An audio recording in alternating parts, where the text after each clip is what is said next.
నమస్తే. మనుషులు తీరిగ్గా కూర్చుని కంప్లెయింట్స్ చేస్తున్నారు అంటే, వాళ్ళు మానసిక కాలుష్యానికి యాడ్ చేస్తున్నారు, సహాయపడుతున్నారు అని అర్థం. ఈ భూమండలం అంతా మన ఆలోచనలు చుట్టూ తిరుగుతూ ఉంటాయి. మన భూమండలం చుట్టూ మన ఆలోచనలు ఒక బ్లాంకెట్ లాగా ఉంటాయి.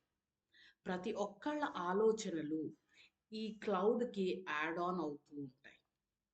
అయితే మనం మన వాళ్ళ గురించే, లేకపోతే మనకి నచ్చని వాళ్ళ గురించే ఏదో ఒక కంప్లెయింట్ చేస్తున్నాము అంటే, ఒక థాట్ ఫార్మ్ క్రియేట్ చేస్తున్నాము.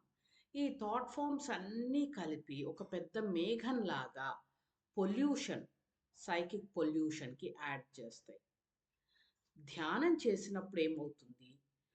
ఈ డివైన్ లైట్, డివైన్ ఎనర్జీ మనలోకి ప్రవహించి, మనలో ఉండే ఈ నెగెటివ్ థాట్స్, అది పెసిమిజం కానీ, నిరాశ, నిస్పృహ, కోపము, చిరాకు ఇట్లాంటి నెగెటివ్ థాట్స్ అన్నిటిని కడిగేస్తుంది. అందుకని ధ్యానం చేశాక చాలా ప్రశాంతంగా ఉంటుంది. అదే ధ్యానానికి కూర్చోగానే ఎక్కడ లేని ఆలోచనలు వస్తుంటాయి. గమనించారా? సో, మనలో ఉండే థాట్స్‌ని మనం అప్పుడు అబ్జర్వ్ చేస్తున్నాం.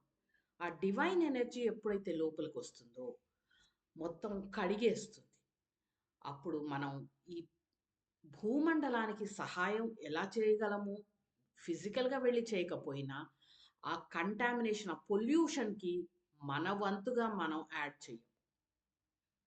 Plus especially twin heart meditation లాంటి ధ్యానాలలో మనం భూమండలాన్ని, భూమి మీద ఉండే ప్రతి ఒక్కరిని ఆశీర్వదించడం ద్వారా భూమికి మంచి చేయడంలో మన వంతు పాత్ర కూడా మనం పోషిస్తాం.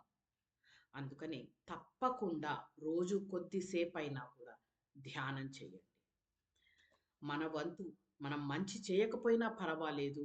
భూమికి, భూమి మీద ఉండే ప్రకృతికి చెడు చేయకుండా జాగ్రత్త పడదాం. Thank you.